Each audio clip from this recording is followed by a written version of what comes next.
Bismillah ar-Rahman ar-Rahim. Hello, people, and welcome to the National League. Chelsea are the title favorites at the current moment because none of the Liverpool fans are saying they are title favorites. So Chelsea are the title favorites.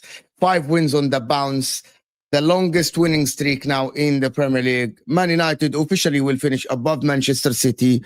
We all know that. And Pep Guardiola might be sacked. Amram cooked Pep Guardiola tactically at the Etihad. Who have thought that Man United will have a bigger pass percentage completion than Manchester City at the Etihad? We lived to see this day after 5 years. After 5 games and 1 month of one manager, he took Harry Maguire to the Etihad and he won. He played Harry Maguire at the back and he won. Pep Guardiola under a lot of pressure. Ollie done that twice.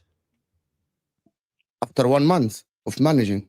This I didn't Maguire. like how we emphasize The 1 month isn't relevant. He took Harry Maguire to the Etihad twice and won. Man United won twice. Harold? Yeah. Can we respect Sir Harold?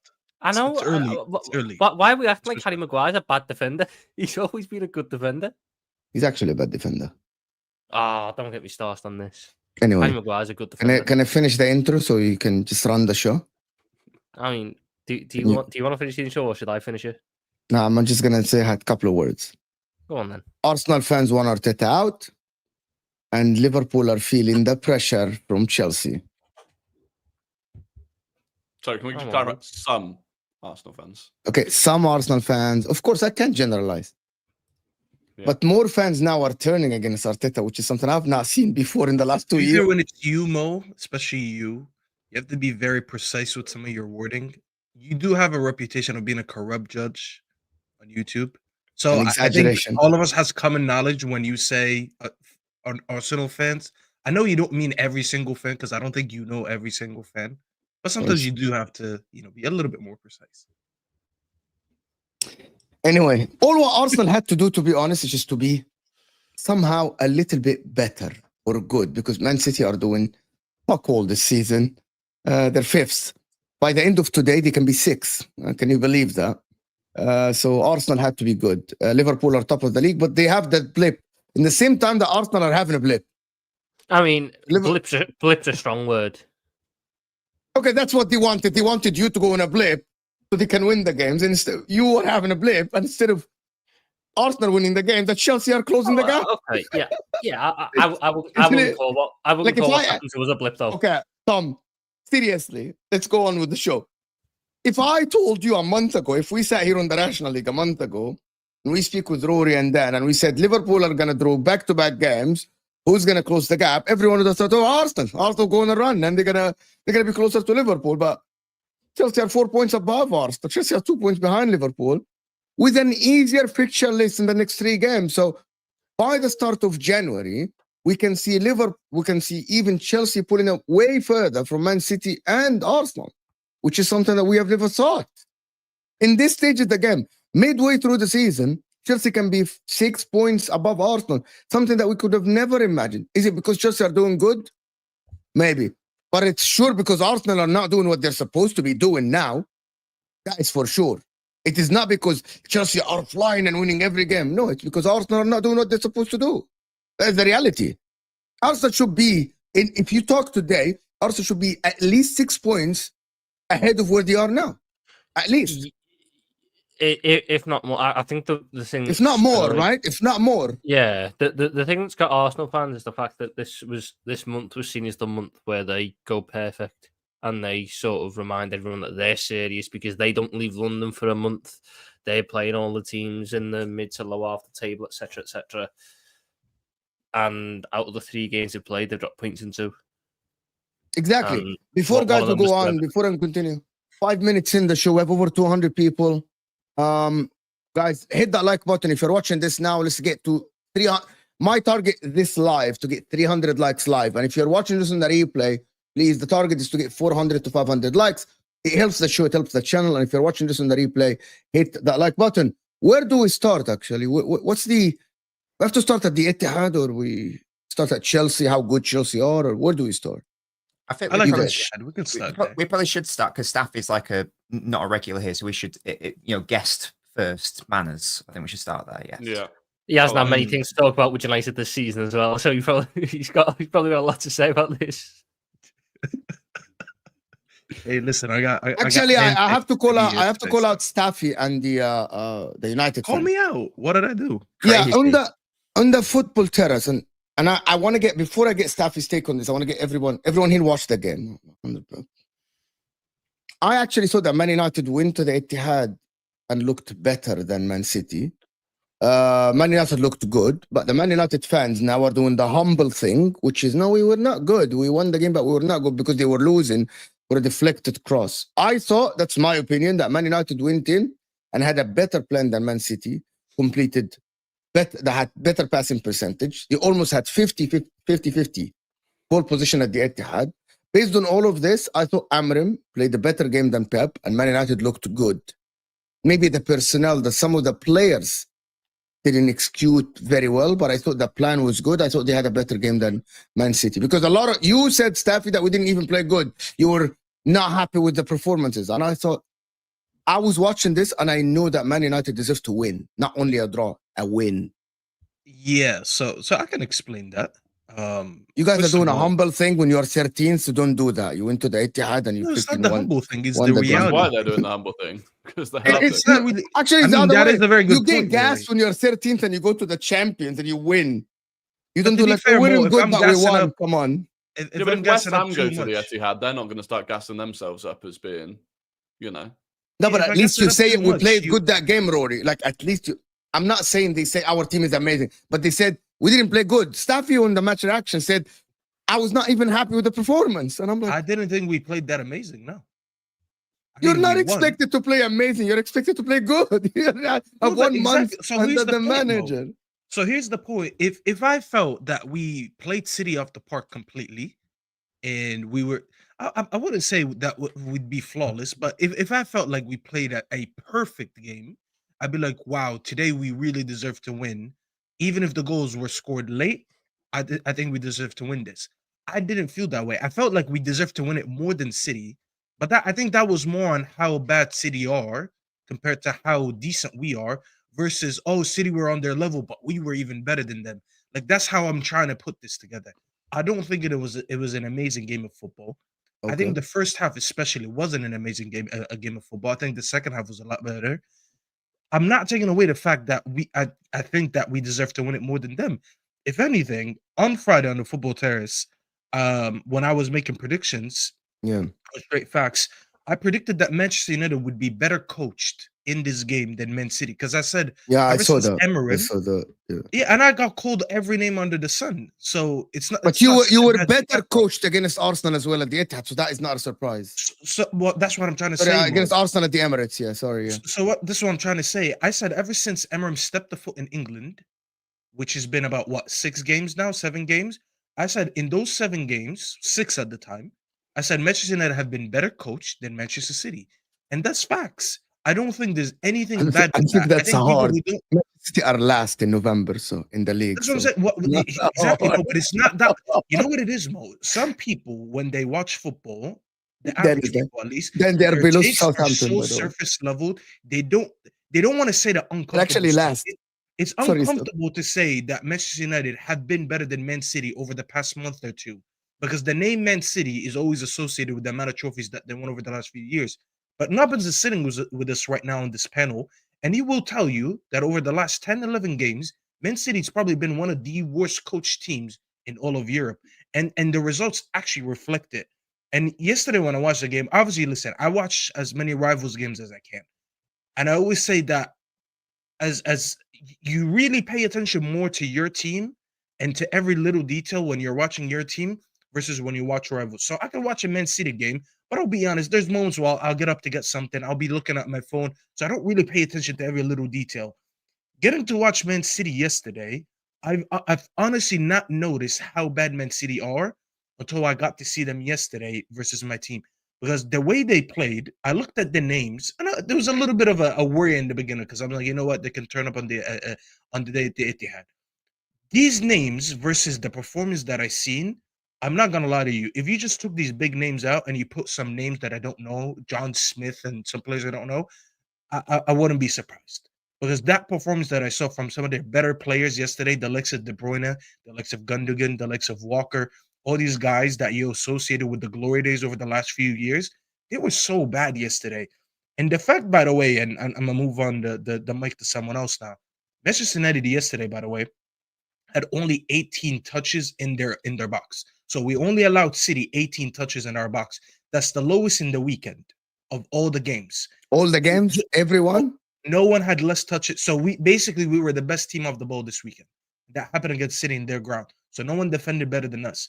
And the biggest thing, and to put this into context, Mo, less than a year ago. I don't remember when was that game we played Brentford, but to put it into context, Ten Hag was coaching us to receive 83 touches in our box at home, which was our record. No, it was away. It was away. We conceded 83 touches in our box, which was a record against Brentford. And less than a few months later, with the majority of the players were going out to the Etihad, not their best. I'm not going to be shameless and say they're at their best, but we're conceding only 18 touches. Amram has done a great job so far in terms of coaching and setting up and laying the foundation for the team.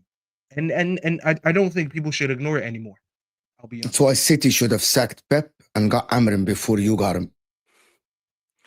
Ask Nobbins that. That's, by the way, I'm being serious, and this is not a joke. You can ask Nobbins that. He can tell you. And I have reasons for this. I actually think this might be Pep. Pep is doing the club thing. He looks so stressed. I'm never doubting Pep's tactically, but it doesn't look like he's up for the task again to motivate the players, which is a massive thing in coaching. It looks like he knows that he got it wrong, and nobody's going to correct me if I'm wrong. He knows that he renewed wrong players. He knows that maybe the scouting was not great. Because yesterday, the mistakes that he did, he looks stressed. And maybe he needs a new blood. I know that it's mad if you think about it. But even the best coaches, sometimes, they just... And I'm not saying that his career is over, but maybe him with the club, with these players, it is hard. Maybe Amram can come in, because Amram is a good coach. Maybe Amram can come into Man City and make something happen. Maybe Slot, after Jurgen Klopp, no one thought that Slot would get the best out of these players. Maybe. Not me doubting Pep, but maybe it looks like that the whole environment needs refreshing. And it's easier to refresh the coach than to refresh the whole team. Are you going to replace 5 defenders, 3 midfielders, wingers, and an attacking midfielder? That's too much. But Mo, do you not think Pep's earned the opportunity to give He it? He did. No, he did. I agree with you. He did earn. I'm not discrediting what he did before. He earned a clean, even to start as clean slate, right? But if I'm Man City and I'm looking at this, I might think maybe we'll try something new. Maybe we'll try something else. Even it's 1-2 months into the season or 3 months. But there was, maybe you miss out on a chance to get a good manager because other clubs will attract him. But Man City are going to have that pull now, though, in the sense of very few managers are going to turn down the chance to go to Manchester 100%. Yes, you're right. Even if you're saying that the market right now isn't great, we don't know what market Man City can pull and what type of managers who maybe don't want to move to a United. But because the market is not good, I want to go to a City. Yep, because the market is not good. Mo, that's my point. My point is that the type of manager that United can attract might not be the same type of manager that Man City can attract, and the managers that might have been and on about the United job might go, well, that City squad's better, they've got more resources, they're in a better spot. I'm willing to go to Man City, but I'm not willing to go to United. We don't know what state they'd be in, and also it's a case of knowing what you've got rather than taking the gamble. Man City need a rebuild. Maybe not rebuild, might be a strong word. Man City need a retool. They need to get a couple players out and bring a couple players in. No, you're right, Tom. It's a rebuild. Yeah, you're right. So what Man City needs to do... Pep should be the guy in charge of it. Exactly. Oh, yeah, obviously. It's stupid to suggest otherwise. Yeah. No offense, Mo. Well, a bit of offense, but... This is insane hindsight, because at the time that United agreed to bring in Amorim, the collapse of City was nowhere near at the point it is now. If they had beaten United to Amorim at the time and got rid of Pep, that would have been the most mental news story in football, 100%, possibly in history. I don't hindsight that you would not find a single person on planet Earth that the day that Amorim agreed to join United was turning around going, "Well, Man City have lost out there." Not a single person on planet Earth would have said that. So I mean, You can't If- turn if- around now and say it. Yeah, it's a conversation that's not worth having, to be honest. This is the rational I'll- league, I'll- not the I'll put it reactive this way. league. So When Eric Ten Hag was sacked and United made the this Mo, approach, okay. but when Eric Ten Hag was sacked and United made the approach for Amorim, Man City were the only unbeaten team in the entire Premier League. Yeah. yeah, it's not a It's a conversation. hindsight, guys. But anyway, No, But let's be honest, Mo. If you're Heinz replacing side, Pep, baked beans, Heinz at this point. but Mo, if we're being honest, and I don't want to go too away from the game too much because I want to hear what Nobbins has to say, obviously, about the game. Yes, But that's what I would also like to talk about. if Pep would ever to leave City, let's be honest, I don't think Pep would leave City because he lost what. Well, I don't know how many games he lost, but it's because he only won 1 in 11 now. I think if Pep would ever to be replaced is because they can acknowledge that, listen, it's time to turn the page. It's time to move on to a new era because that's just like how life is. No matter how successful you've been, there's always someone that comes in and they succeed you, and a new manager comes in and a new team is built, and that's just how time works. That would be the only acceptable way where I look at it. I'm like, yeah, it's time to move on for Pep just because now you're looking at the future. Pep is not immortal. He has to, retire one day or stop managing City one day. I don't think after everything he accomplished for 10 years now at City, 9-10 years, they're going to look at him and they're going to be like, hey, listen, this is the worst period you've ever had in a decade. Yeah, you're getting sacked mid-season. I think that would be insane. That's not the way to you're move never on. gonna sack him. Not He's after gonna everything be he with mutual agreement. But anyway, I'm gonna go to the game. I might do. We might talk about it later.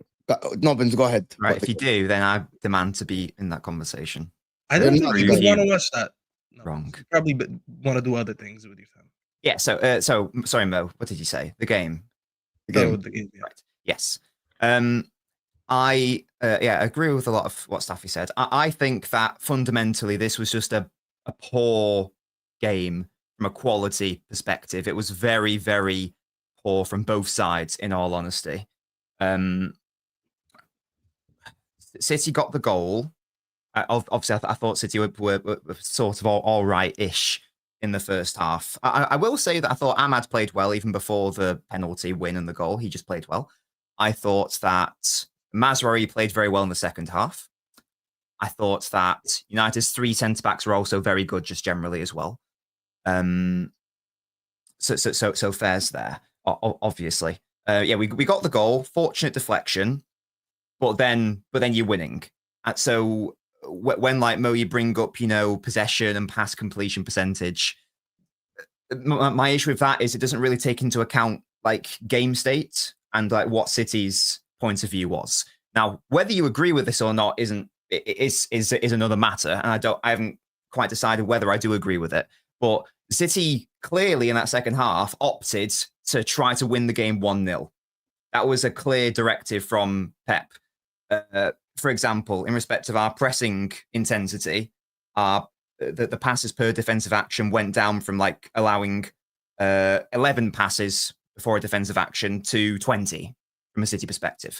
So essentially our pressing halved. Now that's not because City got bored and couldn't be asked pressing. That was a conscious decision. Now again, whether that was the correct or incorrect approach, I don't know. I'd maybe say that given how weak City are to the counter-attack, it probably was the correct approach. And you can make the argument that if Nunes doesn't drop a clanger, then we're looking at an ugly 1-0 win and just getting points on the board in a really bad run of form. Can I counter that with one point? Just even in the first half on its own, Man United pass completion is higher than Man City. Even in the first half. Not the number of passes. Number of passes are very close, Nobbins. But even the pass completion is higher than Man City, even the first half. Because City are putting in crosses, though, aren't they?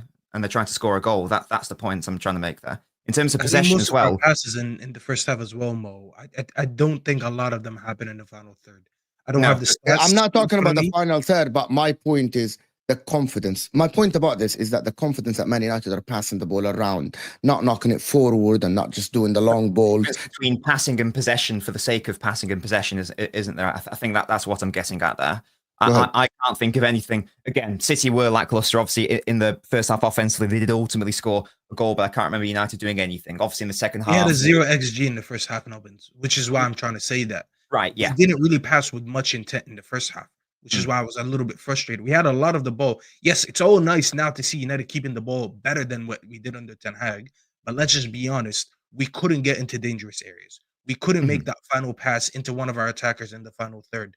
We did. Listen, City had excuse me, a lucky deflection on that cross.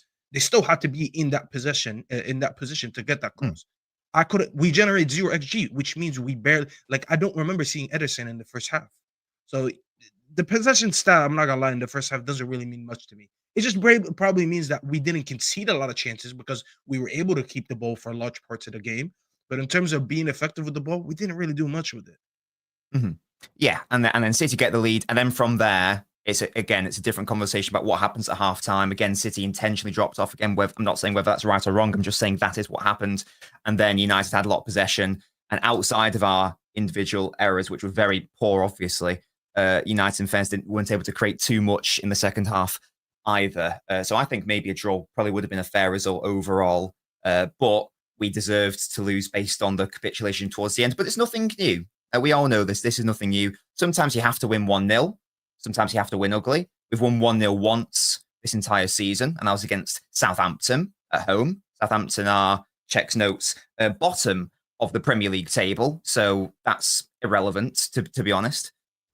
We've seen that it's because I've seen people go, oh, why don't you just attack more in the second half, score more goals? That's fine, but we were 3-0 up against Feyenoord and we capitulated. So scoring more goals isn't going to make a difference in my point of view. I don't necessarily disagree with the approach to back off a bit because, again, I think some people are doing a lot of outcome bias here. Had a massive clanger not been made in the 86th minute, we'd be talking about a boring but good win, ultimately. But yeah, there's from a City perspective, there's nothing new to add. It's the exact same issues. I will say that I'm not going to go have a go at Pep this game. I thought overall he was fine. The main issue was a mentality issue, and I think it's just got to the stage where the players, every single one of them now seemingly is lacking any sort of confidence or belief. They know how weak they are. They know that if a mistake is made, that leads to an immediate mistake, leads to conceding a goal, leads to conceding another goal. And it's not the first time we've seen it. So sadly, this isn't new information. And if you've been watching City this season, you'll know that this has been happening in the majority of our games this entire season, to be honest with you. Just last thing about City and Man United, before we go on, our City still have a chance to win the league? Because me and Hussein got into this argument yesterday. No, Probably not. Come on, let's be realistic. Probably not. Here's a fundamental thing as well. Because injuries are a thing, so we're dealing with the squad team right now. You look at that City first team, you know, the team that lined up against United. I would say that maybe 5 or 6 of those players you look at and go, you are a starter in a title-winning season. I think so. That's around half, isn't it? So I think that the other half, you're either looking at you should realistically be a squad player because you're young, so you learn your trade, whatever, or you're just not quite good enough now anymore, or maybe you weren't ever good enough. So I think that there is also just a fundamental issue of quality as well. When everyone is out for City, when everyone's there, then City can get away with it, as illustrated last season. This squad's actually technically better than last season from a personnel perspective. So we know that's not an issue if everyone is fit, but if everyone isn't, then fundamentally there is a quality issue. And from that, you can blame Pep or whoever's in charge of building the squad, because it should never have come to this point. I felt like yesterday the reaction after the game from Man City players. Sorry, there was only 4 that stayed out to clap the fans at the end. Yeah, that upset me. It all just seemed very resigned in nature and very sort of like that was the point where they all went, yeah, we can't do it.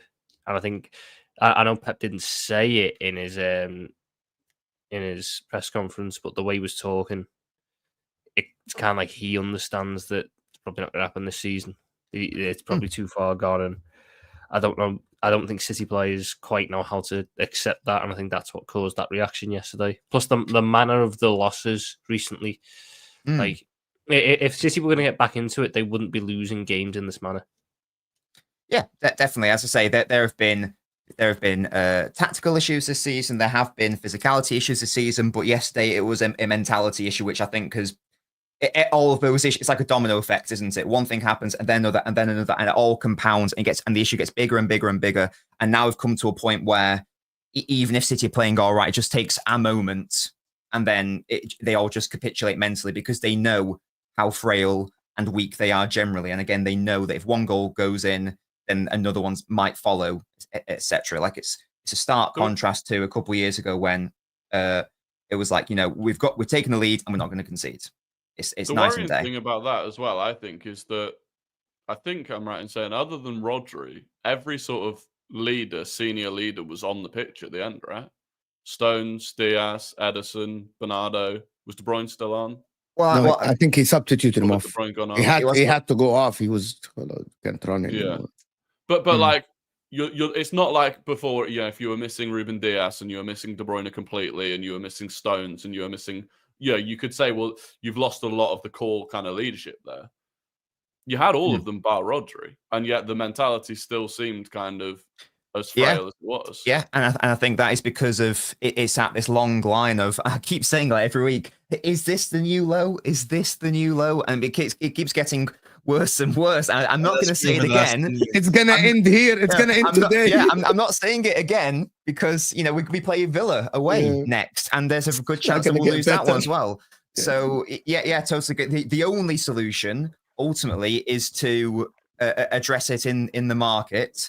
I think there's going to be a big clearance in the summer. There is a world where, like 5, 6, 7 players go for City. Edison has to go, by the way, as well. Nobbins. And Staffy, there's also a world where Ortega goes as well. So we might have two totally different keepers. Scotty Carson. Well, indeed. Finally, two times Champions League winner, got experience, knows how to manage the tough times. But there is genuinely a world where 51 years old Jan Zoma is really good with his feet from Inter. Here's another 40 million from a Premier League player to another goalkeeper from Inter. Inter. Trying to generate money for you. I'll guess this is football footage. He's trying to sell his players on streams. 51 years old Zoma. He's hosting an auction on Footy Judge Mo's YouTube channel. Quite embarrassing, Mo. I'm not gonna lie. Brother, just put the free transfers in the bag. Just put the free transfers in the bag. Just go take the free transfers. How old is Scott Carson? Some commission fee. Scott By the way, before we move on, Mo, can we take a minute just to praise Emerim on one thing?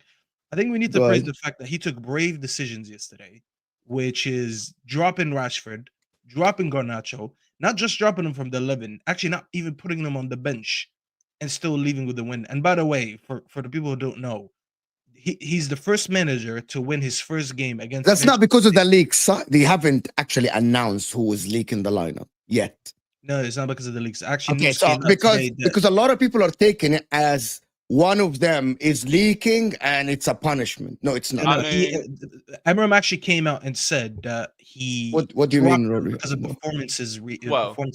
He's basically trying to say that they've been shit. He just tried to say it. So he says that he told them in a WhatsApp the day before that they weren't in the team, and the earliest leak we've seen yet, where the leak actually comes out the night before the game happens, and you're telling me it wasn't one of the 2 players that just found out they weren't going to be in the squad the next day. If you want me to be honest, I just have to go by what he said. I hope it is one of them, though. It's definitely one of them. Those 2 that it's definitely one of them. You're laughing, Tom, you're not in the squad. I don't know which one it is, but he's. I don't think it's Garnacho. Manchester tomorrow, and they've gone. Samuel Lucas. Here's the starting 11. Listen, only one of them put an Instagram story. Sorry, not a post during the game. One of them didn't. So you make your judgment. If you think one of them was actually not happy to be dropped, and maybe he's the leak, take your guess between the 2. Because I saw Rashford at least put a post. The other kid didn't. By the way, if it is neither of them... By the way, I don't think it's Garnacho leaking that. That would be so stupid from the kid. But it'd be stupid for whoever's doing it. What's right? stupid? Why would the kid? Very, the kid wants to play for Man United. The kid is still has a bright future in front of him. It's Man United or somewhere else. It doesn't matter. Why would you do something like this? The one that is already making the money, and I don't know. The one that is already making the money, the one is not happy. The one is his mind is not even focused on Man United or the pitch. It looks likely like why would benefit Garnacho from doing it? He's not even playing with it. Like there's nothing. But Marcus Rashford, his mind is not even there. I don't know, but this is for me, he's gonna go anyways. I think Garnacho is a lot of people are, to be honest with you, a lot of people are just piling on Garnacho for some reason, right? If he's not good enough, he's not good enough for Man United. But that has nothing to do with people piling on him personally. I don't think that is fair. Because everyone is assuming it's Garnacho without proof. I said I hope it is. Not you, not you, but everyone is assuming and making a conclusion it is Garnacho. Can we just say that whoever the leak is, it's highly unlikely that that player themselves is leaking the information to the press or to someone on X. Like it will 100% be a family member that is taking this information further and profiteering from it. 100%. Well, that's the happened at Chelsea. I don't need to name names, but they now don't play for Chelsea and they've moved to another club. The worst case, the worst case scenario is that if it is neither of them, that means you've got two players that have been dropped for other reasons, and you've still got someone that's there leaking things. So that's fair. That's fair. Let me do the super chat so we move on to Chelsea, guys. There's about 600 people here. We're not even 200 likes. Hit that like button. Tevin, I'm gonna do your super chat is related to Arsenal. If my faith has dwindled pretty low now, my faith. As far as Arteta, I no longer care whether he stays or goes. If you can't motivate a better performance at home at Everton, I cannot defend you. You remember, Rory, when I said in the beginning of the season, when the beginning of the show, that some Arsenal fans or some, Kevin is one of the people that defended Arteta before because he believed. It's not because he's in love with Arteta. And now a lot of people are losing faith. That's why the title is like Arsenal fans losing faith. They're losing faith that Arsenal will be able to turn it around. Which is a massive problem. You can respond to Super Chat before we go to Arsenal. That's fair enough. I'm not going to tell him how to think. I don't think we lost through a lack of motivation. We didn't even lose. Didn't lose. It felt like a loss. But I don't think that was down to a lack of motivation. I thought it's tactical problem and performances from individuals, to be honest. Yeah, I think there's a number of issues, but we'll talk about them when it comes to Arsenal. Mo has the biggest Pep and Man City agenda. Impressive. Yes, keep believing this. It is fine. To be fair, I have an agenda. You did just run this massive hindsight thing about how Man City should have sacked. By the way, I believe that hindsight is great. Hindsight is a fantastic. You tried to argue that the manager who's won the last 6 out of 7 titles should have got sacked for Amarim. Not sacked. Walk. Let me give you guys an example of this. That's all right then. No, Tom. Let me give you an example. Jose Mourinho walked into Chelsea, signed players, won back-to-back titles against Wenger and Alex Ferguson after 50 years of not winning the title. When he's performing bad, and I'm by the way, I'm comparing this to the Man City 4-peat because that was a massive achievement for Chelsea. And when he's not performing, they sacked him. I'm not saying City should sack the guy. I'm saying maybe the talk is like you need a refreshment. Maybe it's not that the job is bigger than you. Maybe the rebuild needs to happen with someone else before. And there is another reason for it, is that Pep has tried, and the board has tried to sign a lot of players, the Doku, the Savinho, the Calvin Phillips, the Matthias Nunes, the Kovacic. There is a lot. And by the way, he sold Palmer. He let go of a lot of players.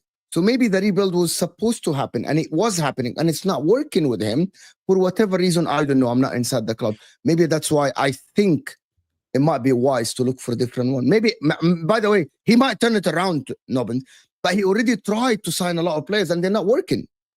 It's not working at the current moment. There are a number of reasons why the Mourinho example doesn't work. In the first instance, it's half the achievement because it's 2 titles in a row.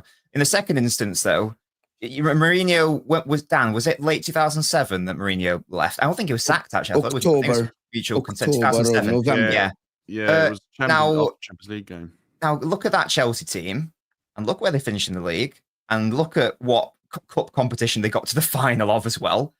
That Chelsea team was not suffering from a quality issue at all, clearly. They finished only a couple points off top spot and they got to the Champions League final, only losing on penalties. This is not a comparable As Staffy situation. said, the names that played yesterday should have performed better. People want to put it on the players. But I just told you that from a quality perspective, around half of them you wouldn't associate with starting in a title-winning campaign. We're not even asking for a title winning. We're asking for a decent performance. It's not being last in the league behind Southampton since the month of November. It's almost mid-December. So Since you think November 1st. if Emirates managed City yesterday, Mo, do you They think would have been is a better. better Yeah. job? Yeah. It's a better job. I don't think so. Right. That's my opinion, by the way. I just need to ask Mo one question. So And because I think the names of Man United yesterday on paper are worse than the names that played for Man City. You cannot have Erling Haaland and Kevin De Bruyne, Foden, Bernardo Silva, Gundogan, and you can't even coach the team better than Man United with Amorim. I'm sorry. Wait, Mo, but the point I'm trying to make is I saw De Bruyne as an example yesterday, struggling to complete crosses. His crosses look like vintage Bruno crosses, just hitting Rose. I saw seriously, Kevin De Bruyne, one of the best ball strikers in Premier League history. Yesterday he was struggling to get one of his shots on target. There's certain things, listen, as much as I love to run agendas, I mean, there's certain things that I can look at, be like, what was the manager supposed to do about that? Is Pep the reason why Father Time has caught up to De Bruyne and now he's losing his touch on some of the things that I just mentioned? No. And it's not just him. You can say the same thing about Bernardo, same thing about Walker. What is a manager meant to do when simply, I mean, the laws of being washed as an athlete, it just happens to everyone. I'm caught up to way too many of them at the same time. I don't think that's Pep's fault. We can argue if Pep was a reason why they didn't rebuild quicker. That's a different conversation that I'll be like, you know what? That's a little bit more rational. But in terms of what I see, I mean, come on, Mo. It's not a coincidence that this group of players are struggling to win more than one game in 11 games, bro. It's definitely not just a manager thing. We'll see if he can turn it around or not. But he won't be able to. That's the point. Not this season. No, not this season Right, with the new signings, Nobbins. With what I mean is that with new signing. Like, for example, I don't know why I'm defending this sacking. Yeah. If Bruno Guimaraes, I need to, guys. I don't want to wait to see if he turns it around. We have to move on to Chelsea and Arsenal. No, you can't move on when you say something stupid. I'm sorry. I'm going to take you back to October 29th. I'm going to take you back to October 29th. Man City at top of the league. Man City the only unbeaten English team in any competition. If on the 29th of October a news story breaks, Manchester City have sacked Pep Guardiola and are working on a deal to replace Ruben Amorim. That'd be stupid. What is this? That would be stupid. So now, but this is your point. Your whole point was no. It's called hindsight. Let me tell you something. Yeah, that's not how hindsight works. No. Let me give you an example. Enzo Maresca signed for Chelsea, a championship manager with no resume, signed for Chelsea. What a stupid decision. In hindsight, now it was the right decision. Thank you so much. Every single one. So that's the Enzo not Maresca, how hindsight works. You don't understand the point. Maybe now he should walk or something like this. And by the way, the performances from the beginning of the season against Wolves, against Fulham, they were not great. But I'm not saying they sack him. I think you're taking this a step further. I actually think that maybe it is time to part ways and start a new page. Maybe it is. By the way, I think the fact that we're not having this on the table and nobody wants to entertain it because what he did is great. It's not only what he did, it's also what we know he will do. We'll see what it is. Guardiola is not Mourinho in 2024. He's not managing in the Turkish league. You know, he's still Pep Guardiola at the end of the day. I think we'll see what he does if he can turn it around. And what I mean turn it around is if he can win the league again with Manchester City. Yeah, he will. Yes. You think he will win the league again with Man City? Hold on. Now, haven't you? You think, okay, look, no, but let me get this straight. You think Pep Guardiola will win the Premier League again with City? Yes. What's the possibility of that? High possibility, low possibility, low probability? Well, assuming that City hit the market hard, I'm having that caveat, obviously. All right, okay. 90%. Wait, no, but I have to call you out now. You said you need to rebuild in the summer, and now you're saying you're going to win the league. Which one is it? Not this season, right? What? No, not this season. Though, Staffy. He's not saying No. No, I know not this season. I know that Staffy means next season. If you rebuild in the summer, you trust that in a year of a rebuild, which is a transitional year, you think you win the league. So let's say you it's get not a about full 6 rebuild stuff. Yeah, I do. Yeah. That is insane. Barring your ridiculous injuries, yes, I do think that. Yeah, I think the flaw in that is the assumption that going big in the summer means that those signings will actually be the correct ones. When was genuinely? When was the last time City nailed a signing? Mahrez, Haaland, nailed a what? Sorry, Haaland, nailed a signing. Made a signing, and they genuinely were like a really Haaland, really Rory I mean, Haaland coming in, making the thing. world class, hit the ground running thing. Haaland. Yeah, not even that, but has gone on to actually really Rodri. Guardiola and Haaland. Gvardiol. Yeah, so Guardiola and Haaland Gvardiol was only last season. last summer. So that's Yeah. one, and he was 100 million quid. So like, Well, he was less than Maguire, wasn't he? It was 70 million Or if quid. you think about their 70 million current quid. squad, they nailed Ruben Diaz exactly when they needed it. They nailed Laporte when they needed it. They nailed Edison. Well, I know Laporte's left, but they did nail that signing. They nailed Edison. Like they nailed Carl Walker down. They nailed. but I think more Rodri. recently,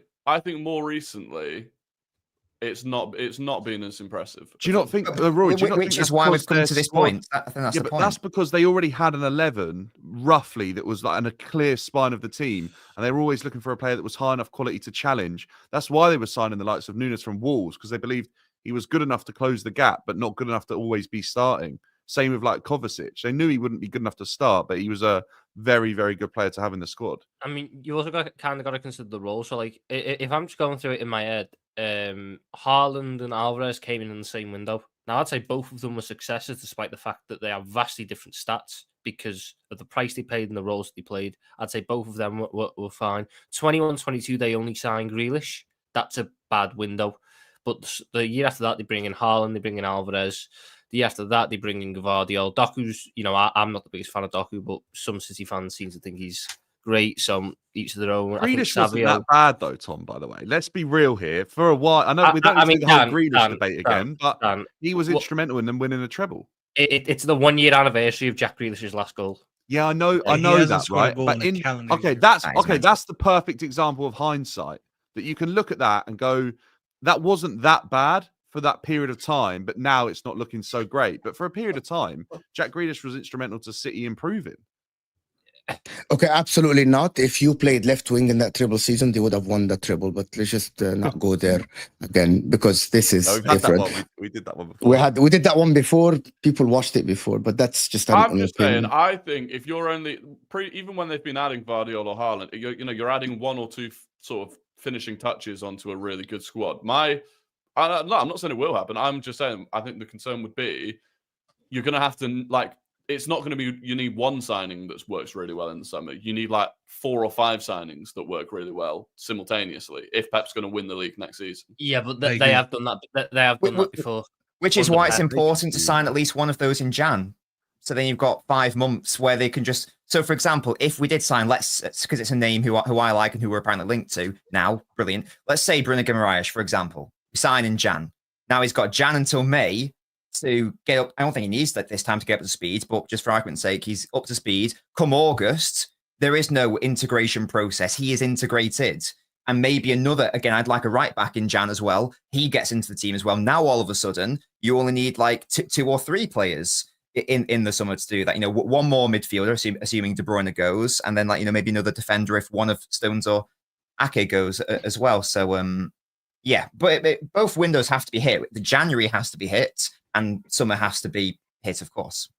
I'll be honest, Nobbins, before we move on, because I know Mo wants to. Please be honest, please. I think we most likely will never see Pep win a Premier League again. No, it's more likely for that to happen than to him to win it next year. But Staffy, he's got a 2-year extension. Exactly. So he has 2 more years, right? I don't think he'll win the league in the next 2 years. If you start 25-26 in the Championship, especially. But if that happens, then this conversation's irrelevant. Winning the Championship, I suppose. Does that count? But so Staffy, there would be. He did it so serious, it's unbelievable. But so Staffy, there would be a January window, a summer window, a January window, another summer window, and a whole season, and then going into his final season. Is that not enough summers? Is that enough transfer windows? Is that enough time? Do you not think? Of course, it's enough. I just think there's too many teams that will be up by then, for him to build a team within 1 year in a rebuild. That we both admit it. Not both. But Mo is crazy because he thinks City should get another manager. I just don't. I don't think so. His the last same guy that said Mo is crazy. That's not even. In 2 more years, you're trying to hijack. That's not even Staffy's argument. He's arguing a different point. You fraud. Stop trying to. No. The fact that no, guys, it's not agenda. Okay, stop saying agenda. The fact that Staffy, okay. The fact that Staffy just said that he doesn't think that Pep will win a Premier League is actually emphasizes my point. Maybe No, City it doesn't. Because I should get a assume, new guy. unless Staffy wants to correct me, I'm assuming Staffy's point is that he doubts any manager would be able to do that because of the surrounding quality. Yeah, he doesn't know. With the condition that your team, you can get a new manager in the summer, and I'll still just say the same. Actually, if anything, you have a better chance to win the league in 2 years. Now you're under talking. a rebuild with Pep than with someone else. Now you debunked my point. Yeah, exactly. I think Chelsea play are for up. Swindon. I think Liverpool are up. I play for Swindon maybe we'll be there Town in at League 2, hope of Premier League. Okay. Swindon Even are though to the Premier League. I'm sorry. Yeah, they're closer to the conference or like the national. Hold on, league. I don't get this. Igosa, Promotion. you are super chatting in Euro, but you live in England playing League 2. Is he a right back? I've got a job for him. Well, it doesn't really sound like an English name, or maybe he's from somewhere else and he plays in it. But how you does don't he have to play? be English to play Isn't for League 2 Swindon, going on now? You I don't mean, have to be English to play. I'm pretty for sure he's Swindon. not super chatting mid-game. Guys. Oh, but if you play, is League 2 going on now? Yeah. Why would Well, not right now, but They're not like, playing right this second. Guys, Swindon They are lost playing the at weekend. 2:55 Just on a look. Monday. they lost at the weekend. No. Well, we're back. Unless League 2 players go back to their home country or he's suspended. I'll search up the Swindon squad. I've looked at the Searching. Swindon squad. He's not. A ghost is not in it. Oh, Okay. But send us a signed shirt. If it's in the anyway. academy, though. Send it to Mo, and then we'll know. Maybe. Send me a signed shirt. He's Could be in the Nigerian. academy, I suppose. Igosa is Could be Nigerian. academy. Could be I academy. mean, look, I go. So I don't want to ruin anyone's hopes and dreams, but Swindon are 22nd out of 24 in League 2. I You're think not you might playing get the a couple Pre- years. Yeah, might get a so couple of years we away won't from see you in them. the Premier League. We'll see you My in guy, the chat. if you play in League 2, you play in a better competition than any of us here. So that's up to you. That Mhm. is just Given that. that's fair. You played in a better competition than any of us here. Why the high line 5 minutes to go, Man City? Nobbins, quickly. I didn't think the high line was a problem personally.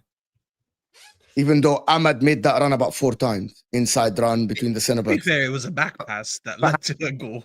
But how many times was he offside? No. The second goal at 1-1. Yeah, but I mean, the second goal, now it's The- 1-1. the Now se- you can the argue second City. goal is All Ederson's fault, Ederson if anything. has to do is not come out. And there's no Or, danger. or if you're going to come out, actually get the ball instead of doing what he does, which Yeah. is come out and then freeze and go, oh, fuck. And then watches Ahmad kicks it over his head. Yeah, he Yeah, didn't fully commit to either situation, did he? And as soon as the keeper's Yeah. in no man's land, like, they're going to get embarrassed. Okay, Tom, is Robertson still better than Kukurea? Yes or no? Just say it, bro. Just admit it and just move on. Can you just? They admit both it and move on? got sent off this weekend. So Yeah. Oh, how cute. And Robertson. Tom, we have to speak about the Chelsea thing, and Dan has to go. Look, all I'm going to say, I plead the fifth. You know, my lawyers advised me not to speak on this matter. So Okay, That's not Ryan. saying, yes, he was wrong, but he Ryan. doesn't want to say he was wrong. Right, United should have had another penalty. Anybody here doesn't think that the one on Rasmus Holland was a penalty? I thought City also should have had a penalty, by the way. So I think it's a moot point. All right, okay, Ryan. Luke is saying, hey guys, hit that like button. Got over 700 people here. Let's get to 350. Guys, hit that like button. You're too lazy. As always, the Leopard Nation rise. Oh my God, this leopard. Can I thing say is something about this? Half shame. Your name is Red Lion, and you're claiming to be a leopard. Leopards hide from lions, and now you're trying to say you're a leopard. What kind of beta energy has Hassan put in this fan base? Move on, wallahi, move from this. Wallahi, bro, it's embarrassing. Okay, let's see who I triggered on Super Chat. You clearly You triggered me. Staffy. Congrats, Red Lion. He literally triggered. Literally, the next Super See, I Chat. should have run that one Did I first. check it? With that trigger, Papa Beard is saying, weather is good, life is good. We're almost at 40 points. Another gimmick. Did you guys watch the Liverpool fans were not favorites, but they want to put Chelsea in a title race and above Arsenal. But the Chelsea fans literally posted a photo with the title race, and they actually, what is it called? They removed the Chelsea name. So they said Liverpool, Arsenal, Nottingham Forest City. Like their name is not in the table. Wallahi, the game's gone. The gimmick is weird. Anyway, Chelsea, guys. Chelsea, Liverpool. Liverpool feeling the pressure. Chelsea are 5 games on the bounce, running 5 in a 5. Can actually Chelsea win the league? They can, but they won't. Okay, Nobbins, me and you agree. Rory I agree. don't think we win it. I think we can't. No, we can't. You deny can it or any you longer. cannot. You can. No, but we you can't. won't. I don't think. Well, I mean, we could, but I don't think we will. The running at the end of the season is going to be incredibly tough. I think that will be Chelsea's biggest test as long as we navigate this rotation of fixtures well, which we seem to have done already up to this stage this season.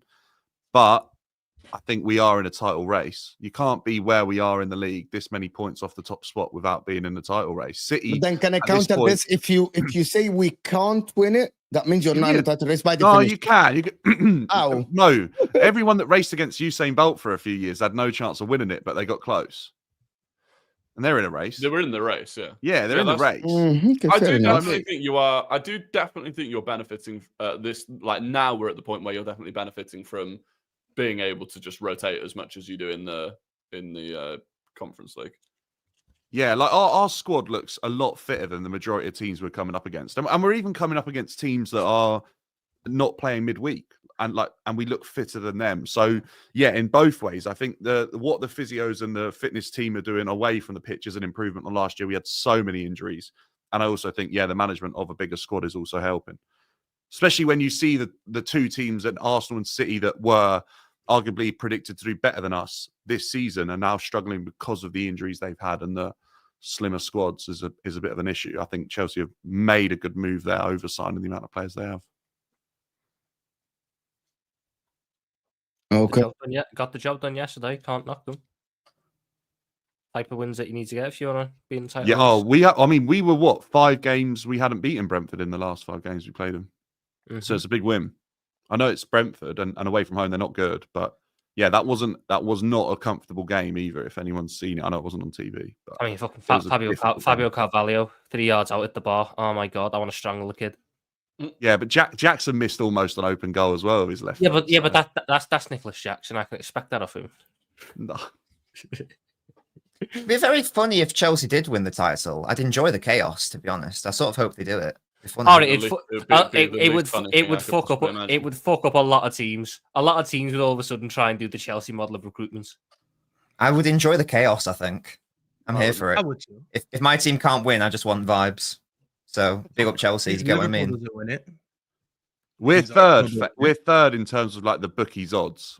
Arsenal are still predicted to do better than us in terms of the bookies odds. So look, I think people are trying to deny it and remove the pressure off of Chelsea, which I don't think is the right thing to do. I think Chelsea are well aware of what it takes to win a Premier League title and how ruthless a team needs to be. I'm not sure this squad has that yet, but like, where will it be by the time we get to the end of the season? I think that's important because this is obviously a squad that is growing at a very, very quick rate in terms of what they're capable of achieving. Then here's the thing. I watched the game yesterday, and obviously you guys picked up the 30 points. I think the last 20 to 25 minutes maybe of the game are probably why I don't think Chelsea are going to win the league. I do think Chelsea will get far in the season, but I think those 20 to 25 minutes kind of showed me why you guys are not ready to win the league. And I think it's very natural, by the way. Your squad is very young. Most of them never been in this situation. You barely have any winners in this team. So it does take time to learn how to win. And I think the way you closed out that game, I think it showed that there's a lot of maturity and experience that this team still needs to gain. Because as an example, I want to use Liverpool kind of as this example. They'd be winning a game like that, even if it's 1-0, and they kind of can't finish their chances, like the one Sancho messed up, like the one Jackson messed up. But the way you guys defended, you did look very shaky. You were really struggling, and it looked like every time Brentford got the ball, they were about to score. And Tom just mentioned Carvalho hitting the ball. Forget just that one. Every change just looked dangerous. It looked like your backline was a little bit shook. You didn't know how to keep the ball for quite a while. You were giving up the ball way too quick. And when you put all these things together, if Liverpool, as an example, in this game, you kind of trust that Van Dijk is kind of, like he's going to be like, all right, guys, everyone slow down. We're still in this game. We're going to win this game. Don't give up the ball. Don't make stupid decisions. Don't be conceding chance after chance after chance in quick succession like that. You look at all that, and I looked at the Chelsea team, and yes, fair enough. You ended up scoring one more, and you conceded that late goal, and you left it 2-1. But maybe on another day, another Carvalho chance against another team, they score that 1-1, and maybe you capitulate from there. You don't have the confidence to come back. These are the little games that Well, these Staffy, players will grow and learn. Listen, I agree with pretty much everything.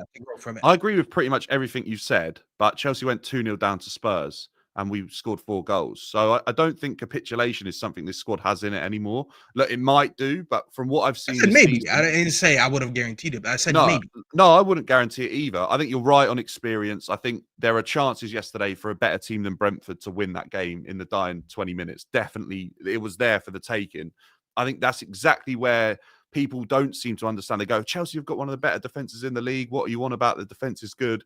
We've been doing that all season. We're riding our luck. I mean, we spoke about it the other week. I think Tom looked it up, or Mo, that we actually have conceded 8-9 less goals than we should have done. Or no, the other way around. We should have conceded 8 or 9 goals more than what we've done because we've managed to get fortunate with it hitting the woodwork, or a keeper's saved it and it's a very good save, or a block's come in last minute, or the striker's not been clinical enough. We've ridden our luck a little bit, but every time you ride your luck, it gives you an opportunity to learn from the mistakes that you made, and we're gaining 3 points. If we were losing, that's when the confidence gets hit. If you're high on confidence and you can continue to build and learn from your mistake, that's what builds better players. So I don't disagree with what you're saying. I think there's definitely issues that a better team might capitalise on against this Chelsea team, which is why I say that running at the end of the season, if you look at it, there are teams there that right now, if they played this Chelsea team, they're capable of winning. I'm just going to say something about Chelsea, actually. I actually disagree with Staffy. I think the resolution and the composure they showed at the end, apart from that Sanchez chance, is why I don't think that they can win the league, because I don't think that crunch time, they don't have the kahunas yet. I haven't seen it yet. Until they scored the second. Yeah, I thought they should composure. But listen to me. I don't think they're going to win the league, and I kept saying this. This is why I don't think they are in the race until they show me they can do it. The reason why is that I agree with you that they don't have the personnel to actually do in crunch time, like what City did with Liverpool, like what, you know what I mean? Like what Liverpool did when you're like, okay, when push comes to shove, I'm going to win all the games. You know what I mean? At the end, when they are chasing someone or someone chasing them, I'm yet to see that from all these Chelsea players. So that is something that I haven't seen yet, but maybe Maresca's the guy. Maybe he's going to do the Italian job and do it. I won't rule it out completely, but I should have a question to Dan before Dan goes. Do you think you have a bigger chance than Arsenal than to win the league and City now, today? On today's form and current position in the league, yes.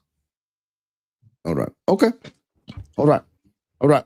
Guys, make sure to check Dan's channels in the description. I know that you have to go now. Big up, Dan. Thank you so much for joining. Hey guys, bye. See ya. Bye-bye. Should we go Liverpool or Arsenal or what? I mean, guys, there's about 800. I just need to say what Staffy said about Chelsea. It's not me.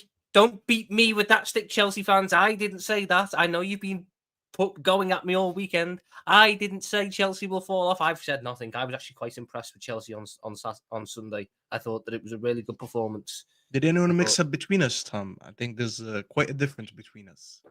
Oh no, the resemblance is uncanny. Staffy, it's not the fact that it's the fact that I am on a stream where that was said, so I must have said it. So I'm just trying to get that out there, not me. You do say things like that though, don't you? You are, I do, but not today. Make it easy for rival fans to dislike you. I feel like. Yeah. It was Arsenal last season. I kept saying nice things about Arsenal, and you persisted. Are you scared more of Chelsea? Do you feel the pressure from Chelsea at all, Tom? Are you worried about them? Yeah, answer that, Tom. A bit, yeah. But I'm not like, if we're talking about the pressure, I still think that we should be good enough. I don't think that this recent run of form is as bad as people are saying it is. I think it's being blown out of proportion. But yes, I think at Chelsea have impressed me. That they've answered a lot of my questions and doubts. So fair play to them. All right then. Okay, fair enough. Big up Staffy. Redlan Taranga saying, and E-Ink is saying, why is holding Haaland allowed exactly? Irrelevant. Same reason Ruben Diaz is allowed to make a tackle on a player, completely not get the ball and miss the ball completely, bring the player to the ground. The ball is now given as a goal kick because at no point did Diaz touch it, and we're saying it's not a penalty. Yeah, I think they're probably That's why, aren't they? That's why. Chelsea perspective. I wasn't angry also. Out of the topic, City's issue has shifted from missing key players to a low confidence problem. When that happens, the quickest solution is usually to fire the manager or overhaul the squad. Big up. I agree. It's very hard to remotivate the players again, but we'll see. But thank you so much for the super chat. Listen, the City thing is a dilemma that maybe we'll never know the reality, the truth. Okay. Why are Arsenal not winning games, Rory? You actually, can I ask you something off that game and everything? You tweeted something regarding the ticket exchange, and you didn't put any context. You said the blue one was what? What did that mean? That tweet? The what? You tweeted something about ticket exchange before the game. Oh yeah. What did that? The blue one was that seats that people wanted to give up. No. So the blue areas were an area where at least one ticket was available. So that map makes it look worse than it is, because it, like, you could have a block of however many seats and one seat is available in that block, and then the whole block's blue. But the point is, for a 3 p.m. Premier League kickoff, we haven't seen that since pre-COVID, I would say, or at least pre the season where we were fighting to get back into the Champions League. We've not seen it where it's fairly easy to get a ticket, and I think that tells a story. And look, there are part of it's to do with the fact it's Christmas time. We've got a lot of home games coming up that are big home games that are going to be expensive. Like, there are reasons for it, but ultimately, yeah, the atmosphere at the moment isn't great. The hunger in the fans doesn't seem to be there, and I think that's somewhat translating to the players in some ways. I think first half especially, we're just not intense enough. The fans aren't intense, the players aren't intense, and when you let an Everton team like that get to half time, you give them something to hold on to. Everton turned up with no intention of scoring. Everton turned up and played the most dogged defensive style, and it works. So credit to them, right? They had 10 days off to prepare for it. They were fresh. They were well drilled. But if you blitz them in the first 10, 15 minutes and go 1-0 up, that throws everything that they've worked for the last 10 days for out the window. But we didn't. It's sideways passing. It's low tempo. It's, it doesn't matter. Something will, we'll find a way through at some point. And we never did. And that's a problem. So where do you go from here? I don't think it's as bad as some people think it is. In terms of, I think 95% of what we're doing at the moment is very, very, very good. The way that we're dominating teams, if you can sustain that against every team throughout the whole season, like, you'll have a good season. The issue is that final spark. The issue is getting those goals. I think the left-hand side's a big problem. I mean, I try to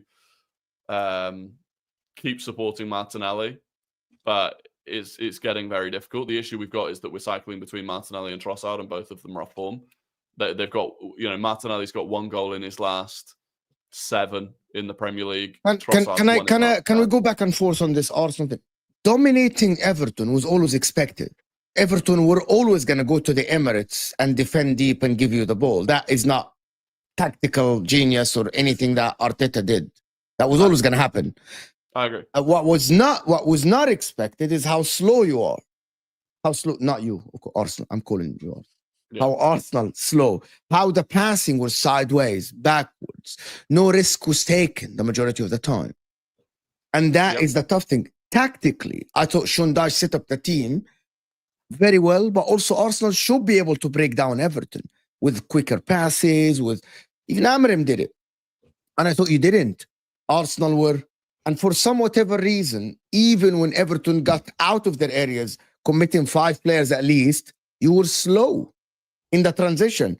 You were more controlled than what you should be. Mm-hmm. So because you said it's not as bad, well, you're always going to dominate position. Fulham really scored the goal and sat back, so that was okay. Yeah, it's not by design from Arteta. It's by design from the opposition.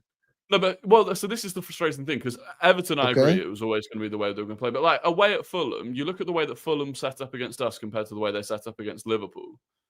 Fulham went to Anfield, attacked, went 1-0 up, continued attacking, got a player sent off, continued attacking.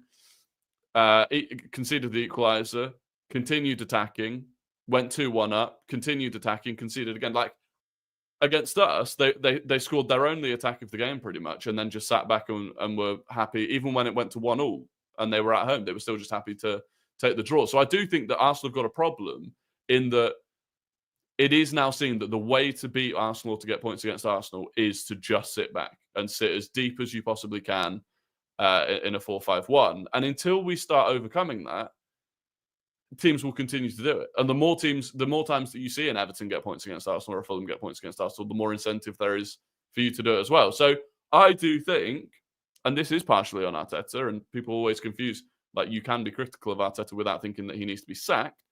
I think Arteta needs to surrender some of the control that we have in games. We don't need to have as much control of games as we do. We don't need to be as safe as we are in possession. And I think we've lost that spark. We've lost. He gets so angry at Thomas Partey for trying to cut teams open with the ball and losing possession. You see it on the touchline. He gets so angry about it, and it's like, but at least Partey's trying to do something. At least he's trying to unlock the defense. And I do think it's a problem. And interestingly, the team that probably have been the best at doing setting up the way that Everton did this season is Nottingham Forest. If you look at all of the teams that set up that way, Nottingham Forest set up that way most of the time, have been really good at it. They came to the Emirates and we comfortably beat them. And you look at the lineup that day, it was Jorginho, it was Gabriel Jesus, it was Leandro Trossard, it wasn't Havertz, it wasn't Rice, and it wasn't Martinelli. And I think there is an element where those players don't have as much control. Those players are weaker defensively and on the transition, but sometimes they're necessary technically to break these teams down. So it's frustrating because we looked at the starting lineup came out on Saturday, and most Arsenal fans were absolutely buzzing with it. It's probably the strongest starting lineup we've had this season. Do you need Rice and Moreno in the same midfield when you play in Everton at home, do you think? It seems a bit overkill. No. And that was another thing with the substitution. Bringing Nwaneri on, fine. Don't take Ødegaard off. Ødegaard wasn't even having a good game, but he's the sort of player that can unlock a defence with one ball at any moment. Yeah, you probably want both of them on right from the start against a team like that, yeah. Possibly right from the start, but even still, if you're going to make that sub, move to having.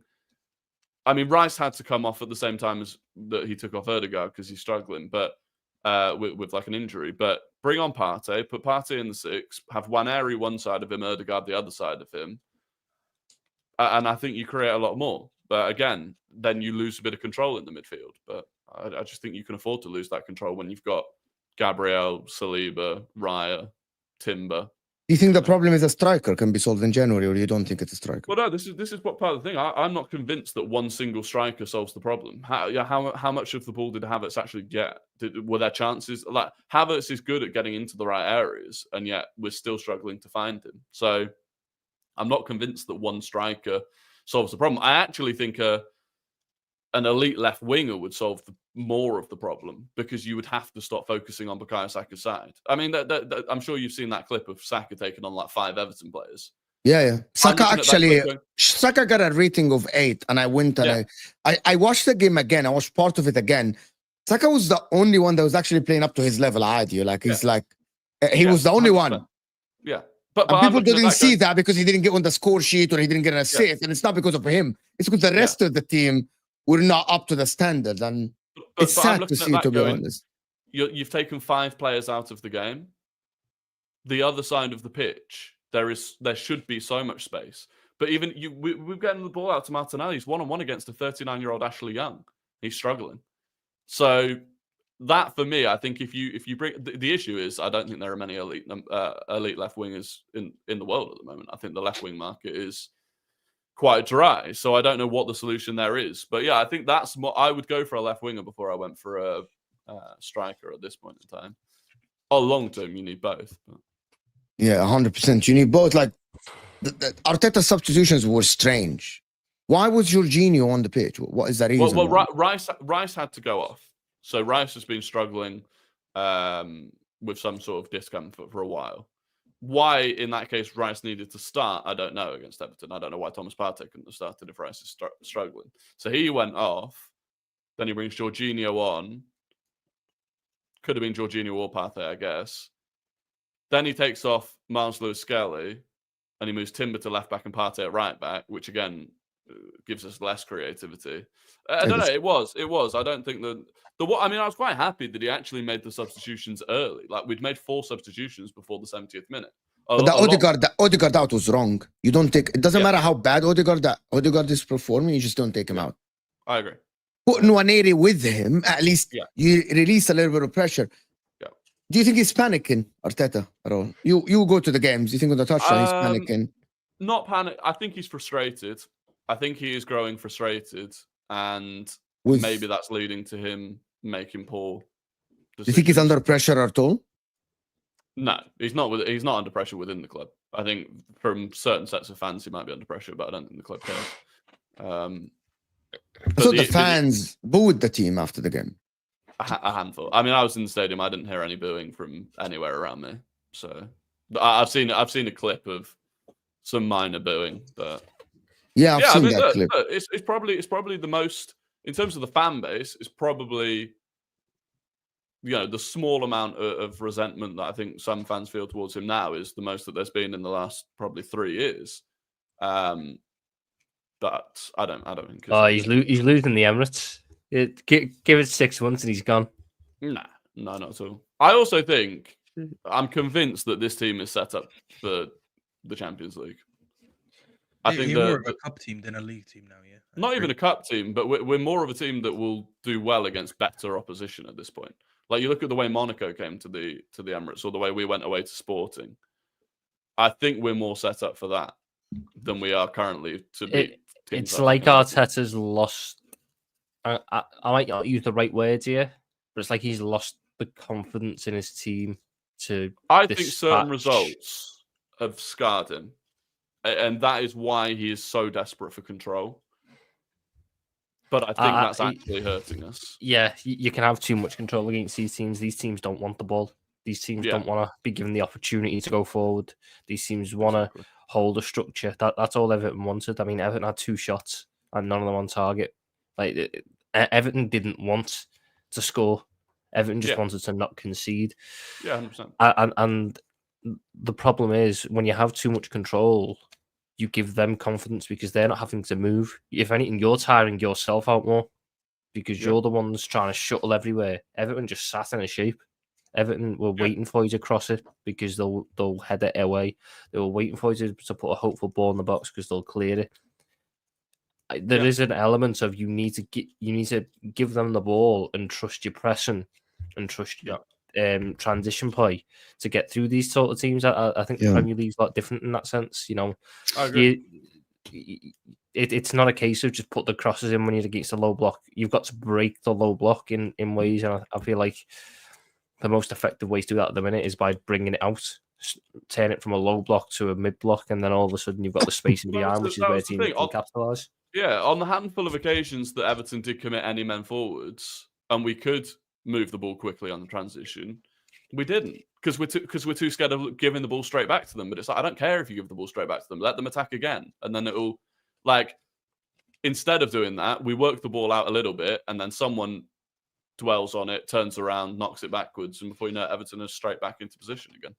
It's frustrating. I wanted to ask a question for the bigger picture because yesterday or the day before, a couple of people kept saying this on the shows, and I wanted to start with Nobbins.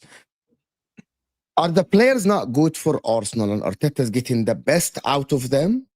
Or is it Arteta holding them back? Or this is just the level?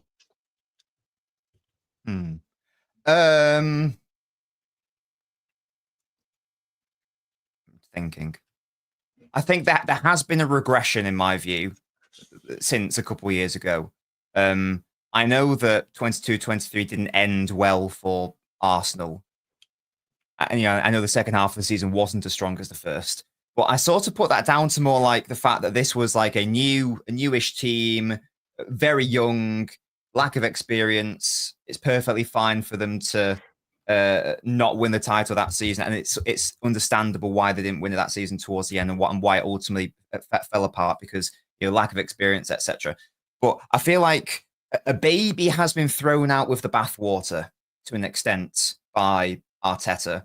I feel like he's abandoned too many of those principles which made Arsenal so great in throughout a lot of that season. For around 2/3 of it, I thought Arsenal were fantastic. Just it ended less so. and then the season after, extra pieces were added to shore up Arsenal generally. They obviously went on that mental run, and that was fantastic for them, obviously. But again, now it just seems to be going more so the other way. And now as time goes on, the default is a position of defense rather than doing what I thought worked for them a couple of years ago now. The personnel haven't changed that much. I know that you could argue, has Xhaka properly been replaced? Probably not. But the rest of the team has probably gotten better in terms of personnel. So the opposite effect should be happening. And I feel like it's now I feel like the squad is in a better position where you can platform an attack better. Arsenal do not have the issue City have it in that regard. And that has confused me. So I guess I would say that's probably more on Arteta, I guess. I think there are still some pieces that Arsenal need, clearly. But again, even in respect to pieces, didn't we conclude it was Arteta in terms of building the squad as well? Like, again, with Pep, he wanted a small squad. So I guess in answer to your question, I guess I'm blaming Arteta more than the players, I guess.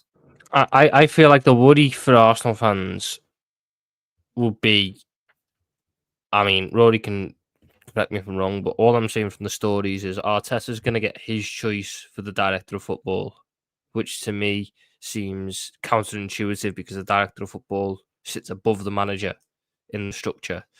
And it seems like Arteta gets more say over the transfers, and Arteta's just slowly getting more and more and more and more control over the football club. That's not the way you want to go. Do you know the first article I read this morning, Tom? Arteta has made a decision on the sporting director, and I'm like, what? How's that even possible? How's that an it's like you pick your manager at work, Mo. How is that even an article that is allowed to go out public? The director of football, the director of football sacks the manager. He's not going to sack him if he gave him the job. Literally, the article was I typed Arsenal to see what's trending, and that's the first article that came out. Yeah. On Google. At the end of the day, the reason Mikel Arteta is a coach, or a head coach, should I say, because that's what he's a head coach. The reason he's a head coach is because that is where he excels at. Giving him control over the transfers, giving him more of a say over different aspects of the football club is only going to take away his focus from being a head coach. It's only going to distract from being a head coach. And I feel that is where the panic starts to set in, because when you're managing 2 or 3 things, it's gonna all come together. I feel like the best thing Arsenal could do is take it out of his hands. Remind him that he's the head coach. Remind him that that's his role. Not give. It's the part of me is just so shocked that we're talking about a manager appointing a director of football. My team done that, and it went horribly wrong. I think my understanding is more that he can, like, he's if he strongly doesn't want to work with someone, they'll listen to him more than he's sat there conducting the interviews and is the one that's going to appoint the person. I think it's more that, like, if there's someone that he just doesn't think, which maybe you still think is too much. But it shouldn't be his decision. He shouldn't be even consulted in that decision, to be honest with you. But I think he's got a lot of credit in the bank within the club, because they gave him a lot of power to rebuild us from where we were 4 years ago, and he did that. Maybe that's the problem. Maybe that's the problem. But Rory, no disrespect. You need to win a lot to get that type of credit, because it sounds like you're talking about like Sir Alex. No, but again, you're confusing what fans want and what the club wants. I'm not saying I'm saying the owners look at what he's done and the big decisions he's made. You know, getting rid of Aubameyang at the time was a massive decision. But they're looking at that and going, well, he has taken us from where we were into a title contending. The commercial deals are through the roof. With fighting for the title. Do KSE care about winning titles?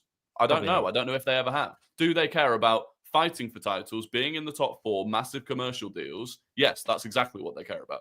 So I think he got a lot of credit for the way that he turned us around in that sense. And that is why he's given the power that he's given. Now, you're right. That may not be what's in the best interests of fans and winning trophies. It kind of needs to be relevant. No, I'm not saying this about Arteta. I'm also saying about the way the football club's run.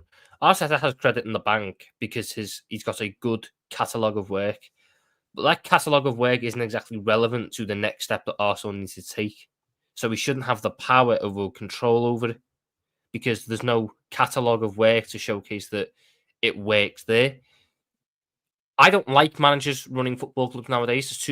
It worked in the past, but it doesn't work now. I don't know any top club where the manager is in control of everything and they are winning to the level that they should be. I feel like what's happening is what can happen at top clubs where, because football fans, and this is no slight on us, we only see the manager. The manager is the one that we see on the touchline managing the games. We don't see the director of football. We don't see the technical director. We don't see the guys in the suits upstairs or behind the scenes. Therefore, when it comes to giving praise, we naturally give all the praise to the guy that we see. Therefore, what happens is some football clubs see that and then go, okay, he's the right man for everything. Let's go for him. Let's just give all of it to him. And then all of a sudden, it blows up in your face. That's where I think Arsenal needs to be careful that they don't go down that path where the manager has too much control over the football club. I agree. I do also think, though, that especially when people talk about how we played in 22-23, we can't play like that anymore. Like in 22-23, teams were not sat in low blocks against us, especially the first half of that season, which is the half of the season that people remember in terms of the football that we were playing, that they think back to. Like, we literally cannot play that way anymore. 23-24, I think we went the right direction in terms of having more control. And then 24-25, I now think we've overcooked it and gone slightly the other way. I do think it's like he took the wrong lessons from last season, Arteta. Slightly, yeah. I still think it's recoverable quite easily, but can you define recoverable? Well, like winning the league. I think the hole we've got ourselves in now is going to make it very difficult to win the league this season. Okay. I still think that's the goal, Rory. The problem is, Rory, that is the goal. That is the main goal. Yeah, of course it is. Is to do that. I get what you're saying. It is like, I hear this, and people, by the way, I gotta receive this message this morning from people that say Mo has an agenda against Arsenal, even though I picked Arsenal to win the league in the beginning of the season. The problem was gonna happen. I think I see the scenario. Second half of the season, Rory, you have an easier run. You're gonna win a lot of games, come very close to Liverpool or whoever is at top, play magnificent football as he did last season, and then come short. And then in the summer, say, oh, give Arteta the money and he will be able to recover. Next season, we'll win the league. Now, Liverpool under Arne Slot might go and buy like 2-3 players because they haven't spent any money and strengthen the striker, centre back, and the midfield. And then you're going against next season. Now, Man United can only get stronger, right? Can only get stronger. Chelsea, can only get stronger. And then Arteta goes in next season with even bigger pressure to win the league or the Champions League again. And then in another year where you kind of like wasted the year instead of having another guy coming in and maybe try to work it out. Listen, if he wins the Champions League or the league this season, Rory, it's a fantastic. If he wins the Champions League, screw the league, bro. This is the Champions League, It's I agree. I don't think Arsenal will win the Champions League, though. The Champions League is weak, though. I wouldn't rule it out, but I don't give them. They're not in the top 5 for me. I just think the Champions League, not top 5. No, they're in the top 5 because top 5, top 4, top 5. Okay, top. Okay. Who do you have above them, Mo? For curiosity. Real Madrid, Bayern Munich, Barcelona, Inter, and I still think have Man City ahead of them. Not us. In the Champions League, not in the league. In the Champions League, not in the league. Yeah, so do you not have Liverpool above? Liverpool, I'm sorry, I completely forgot you. You're number 1 for me. Sorry. I was confused. See Liverpool agenda, he forgot. Yeah, like Liverpool is number 1 in the league and the Champions League. I don't. Oh no! You see now, what's going to happen? Someone's going to clip that up and go, look at Liverpool making them about themselves again. You literally made it about yourself. You literally made it about yourself. But no, look, I look, for me, I just think, I mean, one thing I do get strung up on is that when people want to discredit Arteta, they make out as if we've got the best squad in the league. But then when we're doing well, if we try and put a lot of those players on the pedestal, they sort of tear them down. So it's like, most fans don't rate Martinelli or Trossard. Rival fans I'm talking about. Okay. They don't rate Kai Havertz. They definitely didn't rate Kai Havertz when he arrived. A lot of them question Declan Rice and his ability to move the ball forward. I think he's a fantastic DM. So do I. But how many times have I had to? Yeah, because your manager is holding him back, and you know it. And you said it. You said it 50 times on this show. Why is Rice not playing the 6? No, I agree. Said it 50 times. No, I agree. But even last season, I had to sit here and defend Declan Rice and say that he wasn't as bad as people claim. He didn't need to defend him last season. He won 8 man of the matches. He was second in the player of the season. I don't think he needs defending. But I did. I remember sat here because other people didn't think that he was good enough. Especially, more the start of this season after the Euros. But the point is, it's like no one said he's world class, guys. But okay, let me just respond to guys. Clearly, Declan Rice, when he played at the 6 last season, there's a reason why he won man of the matches, and he was the second in the voting in player of the season. That doesn't come if you're a rubbish player. That doesn't come if you're a bad player.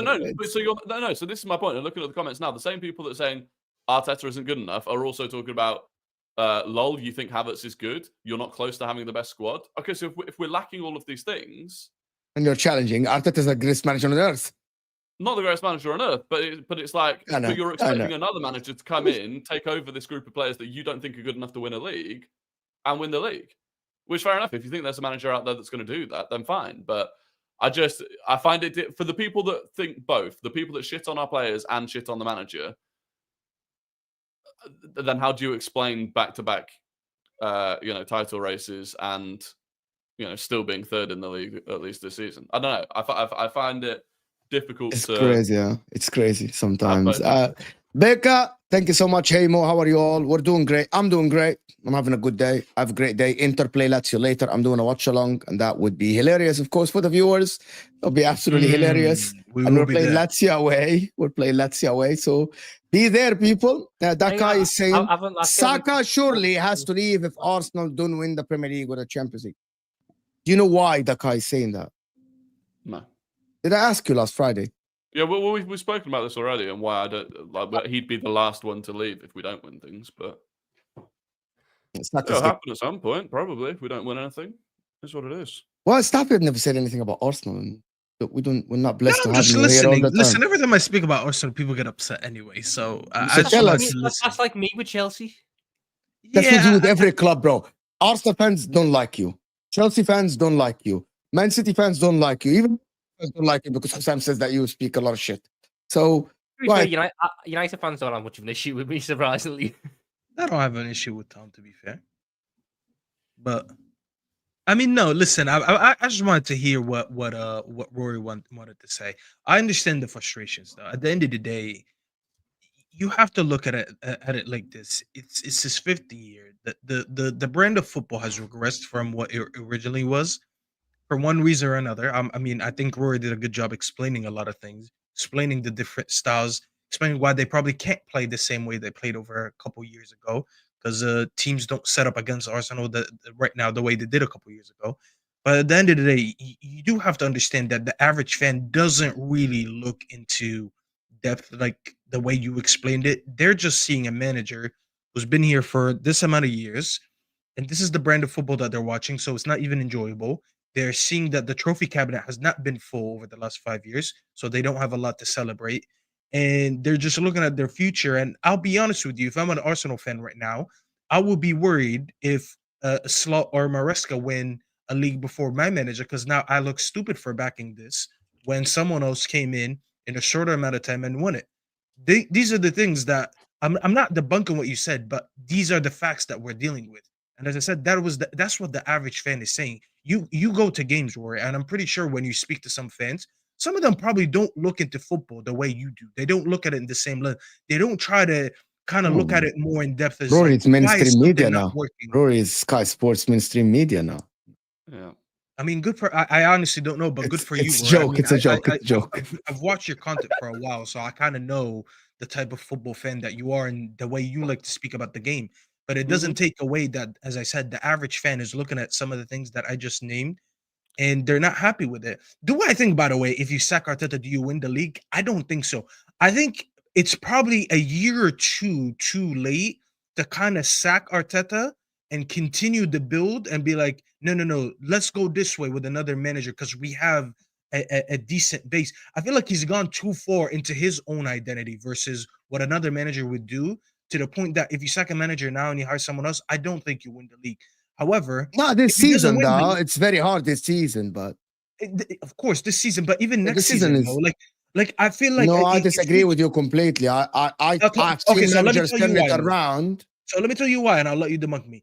The reason I'm saying this is because I feel like this team, especially over the last 2 transfer windows, has been built in the image of Arteta versus the image of Arsenal, the football Actually, I club. see no image I- of Arteta. That's what Rory's saying. He's like, we were great here, and then we went control, and then we were great So again, you and see then the now image of Arteta, or you don't? and then he changed. No, and then he changed. He keeps changing. How did But I've exactly, been Mo. doing the show with Rory for a year now, and Wait, Mo. we analyze Arsenal different than we analyze the others because he keeps.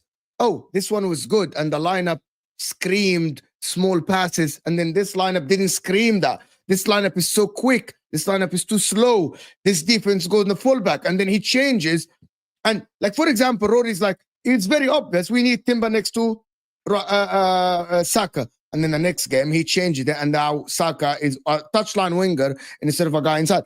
He changes how That quick the actually team proves me is. more, Mo, because let's pretend that you're a manager. So that right means now. a new manager can come in and implement his style right away because this team is very flexible. Okay, This okay, team that's is a good so point. flexible. That's a good point. I actually love don't disagree. Arsenal, I don't really disagree. Arsenal team. Do you agree Arsenal team is good enough or not? Saliba, Gabriel, Calafiori, Timber, Rice, Mo, but Odegaard, Saka. It's very good. I get what you're saying.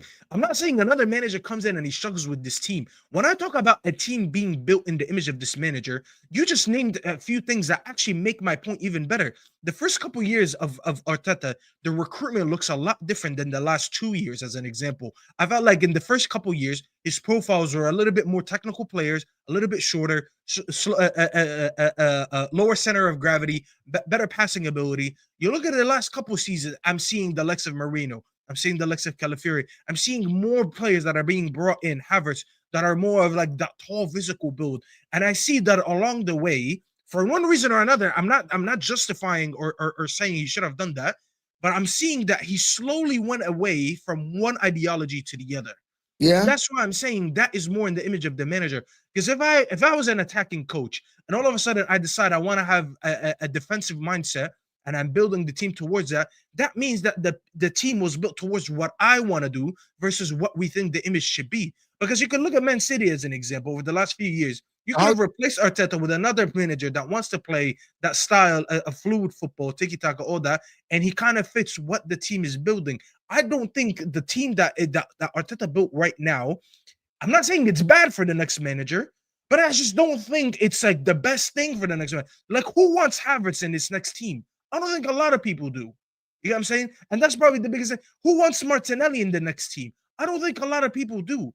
There's a few signs. I mean, Arne has Diaz who scored the last goal in September. It's December. I never thought Diaz was bad anyway. Yeah, but he's cooking. But the thing about Arne Slot, Barcelona. I don't want listen. We don't listen to Hassam in 2024, bro. And forget that. My point about this Arsenal team, and people ask me in the chat, and this is Rory was talking about. People in the chat was like, Mo, why do you overrate Arsenal players? I don't overrate them. They're very good players. There's a reason why they were last season toe-to-toe with Man City getting 89 points. That's a reason for me to believe. The season before, in 19 games, Arsenal got 50 points. That's on course to Centurion, right? Which happened once in the history of the league. That means these players are good. These players are not bad. And the manager is not bad. That's why I said this is the problem. This is why. And that is my problem, guys, is that I have no idea why this guy Arteta, as I think there is something that Rory said, I can't remember exactly. He said there is a game that scarred him, and he's changing the way he plays because he's scared of something. I don't know what it is. I think it's not working. I think it's the season where they bottled it because of Holding, when they lost Saliba and they played Holding.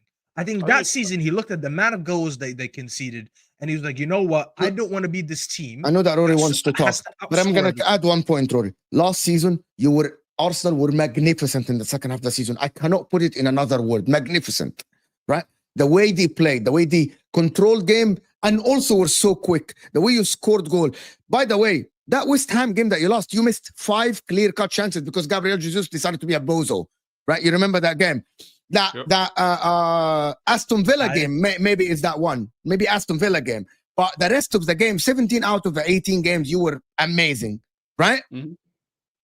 And now this year, I go in the season and I'm starting the season. Arsenal like, oh my, it's too slow. And I'm like, something has happened. You played the Wolves game, you looked okay. You played Aston Villa game, you conceded the 2 biggest chances before you even scored the goal. And then from now on, players losing their head. Everyone is nervous, kicking the ball away, defending when you should attack. And you're saying more control when you should have less control in games. And I'm like, okay, why? And this is why I'm like, I don't know. Like the answer to Arsenal is maybe get your own Arnie slot after Klopp. I think some of that's harsh in terms of what we've done at times. Like we comfortably beat Spurs. We were 2-1 up against Man City. You weren't comfortably beating Spurs, Rory. It was not comfortable. They didn't really create much. And you didn't as well. You beat Spurs because you have a great set piece coach that you had one corner and you scored it. So that's not comfortably. But going into that game, I think we had a lot. We had none of our what most people think is our first choice midfield. Like I think we did what we needed to do. I think the thing that when people talk about Maresca and Slot, right, and if either of them win the league, then that means whatever about Arteta. They're not competing against the Man City that Arteta had to compete against for 2 years. Like Arteta, if Man City were performing the way that they are now, Arteta has 2 Premier League titles. Now that's obviously a stupid if to have, but the point is, there's a very good chance that Liverpool or Chelsea win the title this season with less than 89 points. That's just unfortunate, right? That's just unfortunate that we're having our off season where we've had 3 crazy red cards and crazy injuries that we didn't expect. Like the fact that that's happened in this season, like it is what it is. Yeah, people will say excuses, but it's also context. Like you can't just ignore that those things have happened this season when they didn't last season. For me, I've seen what Arteta is capable of playing different styles, right? 22-23 was one style. It was excellent until people began to figure it out, which I think affected what he did moving on after the second half of that season. Teams began to realize we can sit deep and we can catch them on the counter. And they started doing that, and it cost us the season. Last season, that run we went on for the second half of the season, unbelievable. So he's capable of doing that. I just think it's a case of putting it all together. And this season so far, it's not come together, but I still back him to... let's go to the last super. W's for my guy, Becca. I need to do the super chat. Thank you. W's for my guy, Becca. Thank you so much for supporting the channel. Check the transfer market. 1 billion makes no sense because people accuse Chelsea of having a £1 billion squad. But the facts are Arsenal squad is more valuable. I actually checked that. The facts that Arsenal players are more valuable. By the way, guys, that's down to Arteta improving them and making them valuable in the market. Yeah. Arsenal squad is more valuable than Chelsea one. So it is not 1 billion squad. No matter what you paid, facts is Arsenal have more valuable 11, but Maresca's doing better. Is Maresca doing better than Arteta job this season? Yeah. Yes. Factually, yes. I mean, of course, this season, yeah. But right now, yeah. That doesn't mean that the 1 billion doesn't make sense because it does. Also, Arsenal's is only $1 billion because we've been in back-to-back title races and those players' values have massively increased. If Maresca now gets Chelsea into a title race in the next 2 seasons, those players' value will increase and it will be worth more than $1 billion. But you don't believe that Chelsea have a better team than Arsenal? Nor a manager. Yes, you don't. No. I don't as well, by the way. None of us here do, right? None of us think that Chelsea have a more talented squad. The word talented is so subjective. Do you think they have a better team? I don't think they've peaked yet. So I think Chelsea's squad's as of better. Now, today. Yeah, Chelsea's squad's better, but Arsenal's starting 11's better. I think my answer was very fair. Yeah, because you're talking in the future. Maybe Caicedo will be a better midfielder. Maybe Palmer will be better than Caicedo is already better. Jackson. We're talking about today. For the collection of 11 that Arsenal can put out, yeah, they're probably stronger than Chelsea right now. Yes. And actually, I think as well as the fullbacks, they have Ben White, Calafiori. I think the back line is better than Chelsea. I think actually Arsenal have Jorginho. I think actually. Can I tell you something? I actually think that Arsenal have more depth in the midfield than Chelsea. Odegaard, Moreno, Rice, Partey, Jorginho. Chelsea might have Caicedo, the best midfielder in the league, and Palmer. Enzo Fernandez, in and out. Lavia, injury. And from that point, where do you go? It's Shrewsbury Hall and Casadei. but if you're gonna say injury, you can say the same about Partey. He does get injured a lot. If we're going to talk about them available, Arsenal probably got I could put a better combination of Chelsea midfielders than Arsenal. Chelsea have a way better attacking depth, Tom. And midfield, I think way better. They've got not in depth. the midfield. Arsenal got the goalkeeper in the back line, and I think Chelsea got the midfield and the front line. That's not true, though. The depth-wise, people say depth-wise, Arsenal have 5 first-teamers midfielder that can start. Chelsea, past Lavia, Caicedo, Enzo, they have Jude Brehol and Casadei. Like, okay. Why is the defense so clear cut? By the way, like my point is Gabriel and Saliba by themselves, they kind of tip the way. Yes, but that's not that. Starting 11 wise, Arsenal are better. But Ben White is better. Ben White is better than Malo Gusto. Because I can answer this easily. Arsenal have had an unbelievable number of defensive injuries this season, which have meant we've had to rely on literally all of our defensive depth, and we've still conceded the least XG of any team in the league. Have you? Yeah. Have you done us now? Yeah. Over the course of this weekend, we became the lowest XG. Oh yeah, because fucking Everton didn't have a shot. Yeah. So that for me is why Arsenal have the best defense. Okay, last super chat. Redline Taranga saying to Rory's point, Liverpool lost the league with 92 and 97. Literally not to my point. You just wanted to get Liverpool involved in a conversation they weren't involved in. It wasn't me. That made no point. It wasn't me. It wasn't me. Well, every show, Redline Taranga, Tom, and the Liverpool Mookie, you guys make it about yourself. Just Rory insane. Is 100% right. It's Liverpool fans do that. Dance does that a lot. Now I clock it. It's a Liverpool. Rory, you know what Rory said? Rory always said starting he said that every time he tweets something to say something, Liverpool fans are like, "What about us? Why you didn't mention us?" Yeah. To your point, I think Jurgen Klopp was a very good manager, and he was unfortunate that he came up against a very good Man City side. There you go. Now, one example, by the way, someone said it way further up, but I wanted to leave it. So I can bring it up. What is it? It's way further up. Just before that, 2 chats before that super chat you just did. Big Ruck started by saying, "We don't need context." Do you understand how monumentally stupid you have to be to go into any sort of conversation, debate, argument, decision, and start it with "We don't need context"? Don, just to let you know, I never said Arsenal have better defense. I was responding to the depth point. I don't think Chelsea have as much depth as Arsenal in the midfield, by the way. If I'm picking a starting three, I would pick Chelsea's, right? But the problem is if like Lavia's injury prone, Caicedo, the next in line is Casadei and Jude Brehol, which is they're not good enough at this point. Why are we acting like Enzo's not up? Why are we acting like Palmer's not a 10 now? Like, why are we ignoring this? Palmer, there's a lot of Palmer, Enzo, Caicedo, Lavia. You could put, by the way, you can start a lot of combinations of that Chelsea midfield. I don't think you could say the same about Arsenal. Maybe you can play a DM and 2 8s. You could play a double pivot and a 10. They have a lot of combinations that you could put the problem is Don's doing this thing at the moment, which is where they want. So he's just. What did he say? That Chelsea have got the best attack and the best midfield in the league.